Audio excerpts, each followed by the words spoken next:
Selamat pagi pemirsa, Anda menyaksikan Kilas Nusantara Pagi pukul 9 waktu Indonesia Barat. Mengawali aktivitas Anda hari ini, kami sajikan 3 informasi terbaru dan menarik dari berbagai penjuru tanah air. Pemirsa, Bank Indonesia akan memperluas layanan Quick Response Code Indonesia Standard atau KRIS ke sejumlah negara, mulai dari Malaysia, Singapura, dan Korea Selatan.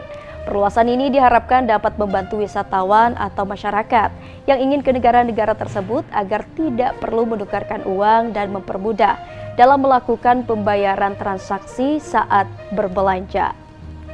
Selanjutnya dari sektor pendidikan, Kementerian Pertahanan menggandeng Universitas Airlangga dan Institut Teknologi Surabaya untuk penyelenggaraan pendidikan, penelitian, dan pengembangan ilmu pengetahuan dan teknologi yang mendukung pertahanan negara.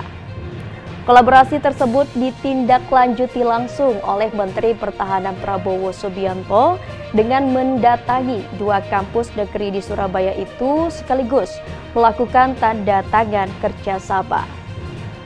Dan kami akan ajak Anda untuk melihat seleksi laga pencak silat di Jember yang diikuti lebih dari 300 atlet. Seleksi ini untuk mencari bibit baru berprestasi yang nantinya mampu bersaing dengan atlet lain di ajang Pekan Olahraga Provinsi Jawa Timur ke-7 pada tahun depan. Wah, seperti apa ya keahlian yang ditunjukkan para calon atlet? Langsung saja pemirsa, kita simak tayangan selengkapnya berikut ini. Bank Indonesia akan memperluas layanan Quick Response Code Indonesia Standard atau KRIS ke sejumlah negara, mulai dari Malaysia, Singapura, dan Korea Selatan. Kepala Departemen Kebijakan Sistem Pembayaran Bank Indonesia, Filianingsih Hendarta, dalam webinar Senin 6 September menyebut, saat ini pembayaran KRIS sudah bisa digunakan di Thailand. Thailand menjadi proyek pertama kerjasama KRIS yang dimulai sejak 17 Agustus 2021 lalu. Dengan kerjasama ini, wisatawan atau warga negara Indonesia yang berada di Thailand ataupun sebaliknya bisa berbelanja menggunakan KRIS sebagai alat pembayaran. Setelah negara-negara ASEAN bisa terkoneksi dan bekerja sama dengan pembayaran melalui KRIS, BI juga menargetkan akan bekerja sama dengan negara di kawasan lain di luar ASEAN, salah satunya adalah Arab Saudi. Perluasan KRIS ini diharapkan dapat membantu wisatawan atau masyarakat yang ingin ke negara-negara tersebut untuk tidak perlu menukarkan uang dan mempermudah dalam melakukan pembayaran transaksi saat berbelanja. Kita keluar dari ASEAN, keluar dari ASEAN, utamanya nanti adalah kita sedang menjajaki bekerja sama dengan Saudi Arabia Monetary Authority. Jadi artinya nanti Bapak Ibu kalau naik haji atau Bapak Ibu umroh nggak perlu lagi bawa uang tunai, cukup dengan gadgetnya. Yang penting ada saldonya ya Bapak Ibu. Nah nanti di sana bisa melakukan transaksi. Selain itu Bank Indonesia juga terus mengembangkan KRIS untuk memudahkan pengguna. Nantinya pengguna dapat melakukan setor dan tarik tunai pada UMKM yang telah tergabung menggunakan KRIS sebagai alat transaksi. Secara nasional, KRIS saat ini sudah digunakan pada 9,3 juta penjual untuk bertransaksi. Dari jumlah tersebut, total 86% penggunanya adalah UMKM. Sementara itu, diperkirakan sebanyak 80 juta masyarakat telah menggunakan KRIS sebagai alat bertransaksi. Tim Kantor Berita Antara mewartakan.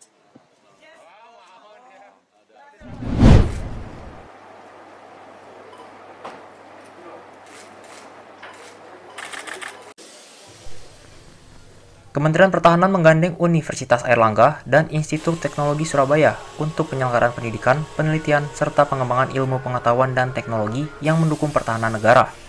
Senin sore, 6 September, Menteri Pertahanan Prabowo Subianto mendatangi 2 kampus negeri di Surabaya itu, sekaligus melakukan tanda tangan kerjasama.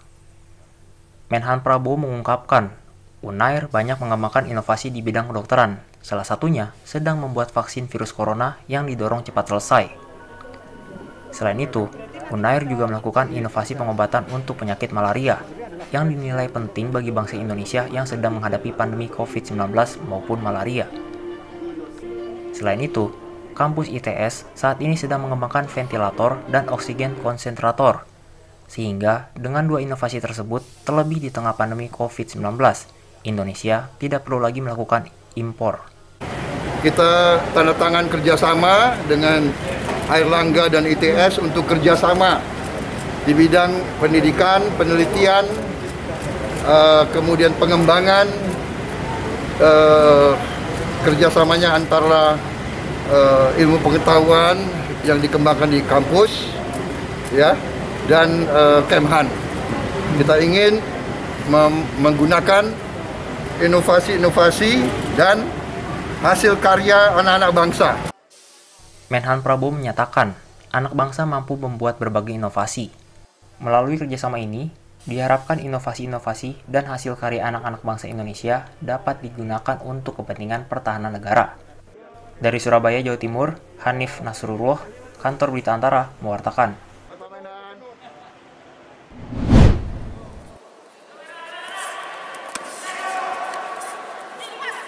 Lebih dari 300 atlet olahraga pencaksilat berlaga dalam seleksi Pekan Olahraga Provinsi atau Porprov Jawa Timur ke-7 tahun 2022 yang digelar di Gedung Olahraga Kaliwates, Jember, Senin 6 September. Seleksi ini dilakukan oleh pengurus Ikatan Pencaksilat Indonesia atau IPSI untuk mencari bibit baru berprestasi yang nantinya mampu bersaing dengan atlet lain di ajang Pekan Olahraga Provinsi Jawa Timur pada tahun depan. Dari 300 lebih atlet yang ikut serta dalam seleksi, IPSI Jember hanya mengambil sebanyak 32 atlet yang nantinya akan berlaga dalam 2 kelas, yakni kelas tanding dan kelas seni. Selain itu, seleksi atlet pencaksilat ini juga untuk mengembalikan kejayaan kontingen Jember yang sebelumnya gagal dalam meraih medali di ajang Porprov tahun sebelumnya.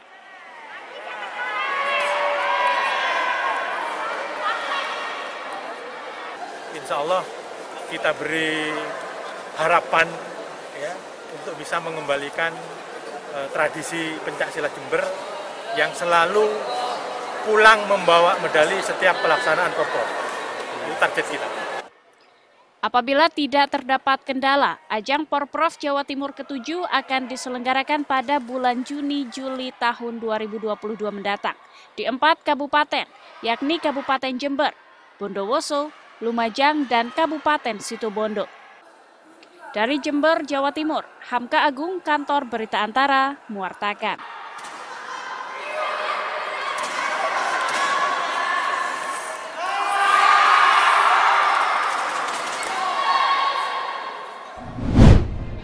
Demikian 3 kabar baik dari berbagai sektor yang kami dapat sajikan untuk Anda.